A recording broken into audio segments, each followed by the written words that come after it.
Hello, I'm Eric, and this is my wife, I'm JJ. and we are eating carnivore, and we're telling you about it as if we know anything. Well, we're sharing our experiences as you move on your journey. Maybe we have a tip or two to offer, and if not, offer us some tips as well. We're open to it. Our number one theme in this whole thing is that eating carnivore, keto, any of those, is a skill. It's not just a diet, and it's certainly not just a lifestyle. It's something that you get good at. And that is really helpful mind frame because it allows you to understand that when you're starting, you're a beginner and you advance and level up over the time. And inevitably, you will have errors, mistakes, and failures and fall on your face. And the more skilled you get, the easier it is to pick yourself back up and get back on track. Yeah, great. So today we want to talk about sort of step 3 in developing this skill. The first step was acceptance. And that's basically accepting what is. Where am I at right now? What are the conditions that I have? This is the case. Step 2. Around education, research, study. And today, step 3 is about the training phase. And this is where you really get into starting to do the diet. And some might want to rip the Band-Aid off right away, go into a very, very deep training. And others might step in a little more gradually. So let's talk about what training you did. Right. Well, the concept of training is that you're going to decide what you're going to do. Yes. And then over time you do it to get better at it. So just like learning your piano scales, your guitar scales, you are practicing the skill. For me, I had done keto and had success with it. So I already kind of knew that if I went carnivore, I would have many successes. I did not know that some of the challenges that I was going to run into or how many other benefits I would derive. So I did the challenge. And the one I chose, because of its simplicity, was beef, bacon, butter, and eggs, triple B and E, popularized by Dr. Berry and Nisha, I'm guessing. Yep. And you've probably, if you're in the process of developing your skill, you've watched all kinds of videos about this and you've heard about it. But for those who haven't, I just told you everything you need to know. These are the things that are on the menu: beef, bacon, butter, and eggs. And that is a beautiful, beautiful carnivore diet. And the idea is that you do that over 90 days. I did not commit to 90 days. No. Because 90 days is a billion years for me. I committed to 30 and I did it. And it was amazing. So for me, my training, when I entered the proper human diet phase, I've mentioned in past videos, I entered proper human diet more along the lines of, I was doing some paleo, but really when I entered, it was around time-restricted eating or intermittent fasting. So basically, I entered training by going, okay, I'm going to start with 16 hours of fasting and an 8-hour eating window. And that was not the most extreme. I was still going to give myself 3 meals a day. I could snack if I wanted to. I hadn't really moved into the really wanting to reduce my insulin and understand all the concepts around that. Just start. So I started with that time-restricted eating and then had a timetable. I can't remember exactly if it was a couple weeks, I think, that I wanted to then move to a 6-hour eating window and an 18-hour fast, which is around what I do still. I continue to maintain that type of eating window. But that was my first training grounds with the proper human diet. And when I started to move into more of a meat-based carnivore or ketovore, I did not go his route and have a specific training. However, I did know that one day a week, I ate out with my friend. And so my training was to be more compliant the rest of the week and have that one day. And I can do this. I'm more of a moderator type personality.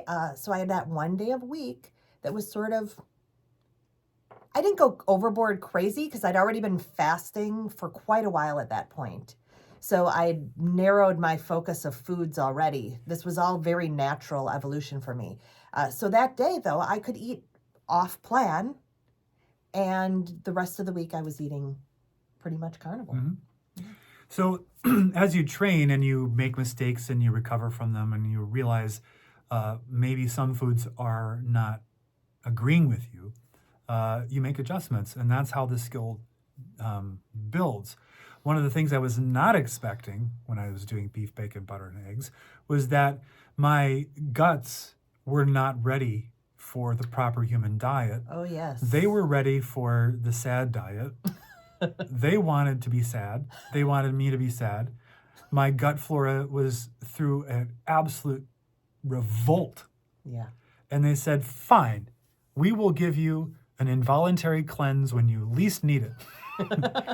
And when you're as far from home as possible, you will go, and then you will have to get home quick.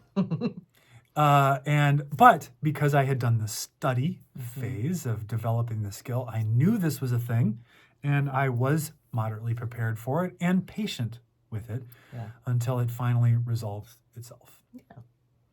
And now how are your guts? Well, good, now that the holiday is over and all the stupid choices I made over the holiday have now well behind me, and I've been on my beef, bacon, butter, and eggs as a recovery protocol because I have the skill. I know that move, and I can make it. And now we will be traveling next week. Yes. What is going to happen with that? That's interesting. Yeah. Interesting question. Well, we'll be at an Airbnb, so we can buy in groceries and we can prepare some meals. You'll have less opportunity to do that since you've got an event you've got to attend. Yep, I'll be working, so. So my plan is to stay compliant and pretty much do beef, bacon, butter, and eggs while we're gone, so that I can come home and feel superior. Now, I'll give you my plan. My plan, the strict plan, I'm going to try to stay fairly compliant to Carnivore. And the thing I'm excluding completely is any form of grain.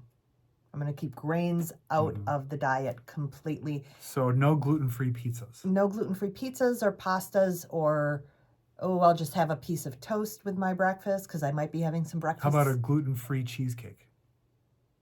That would be okay. That would be on plan because there's no crust? There's no crust. Now, it wouldn't be keto if it's made with sugar. Yeah. It wouldn't be keto. So, yeah, I'd have to weigh my options and go, okay, is this really worth it? I don't know. We'd see.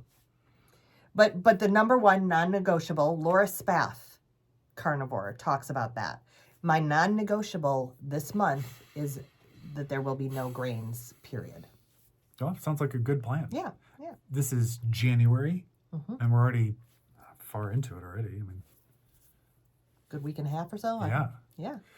So that is the step 3. That is the training. That's where you do something that's probably more restrictive than you may end up. Not necessarily, though. You might end up even going more restrictive if, for whatever reason, your dysregulation is even can't respond to beef, bacon, butter, and eggs. It may be the lion diet, which is like another step where you're just basically beef and lamb. And I have not done that. No. But Freedom Freedom, his channel, he's done lion and had just amazing results. So definitely check that out if you're in that situation. Who knows? Maybe someday. Maybe I'll just start eating raw beef pieces right off of the cow. I can't imagine that's happening. You're going to go right outside, grab that deer that's walking around our yard and just... I'm all for ancestrally appropriate diets, but I do draw a line. I have a gross out threshold. So that's step 3. Step 3. You should just like this video just because it's hilarious. Thank you for watching. And we'd love to know what training you have done or you're planning to do. Yeah. Leave it in the comments.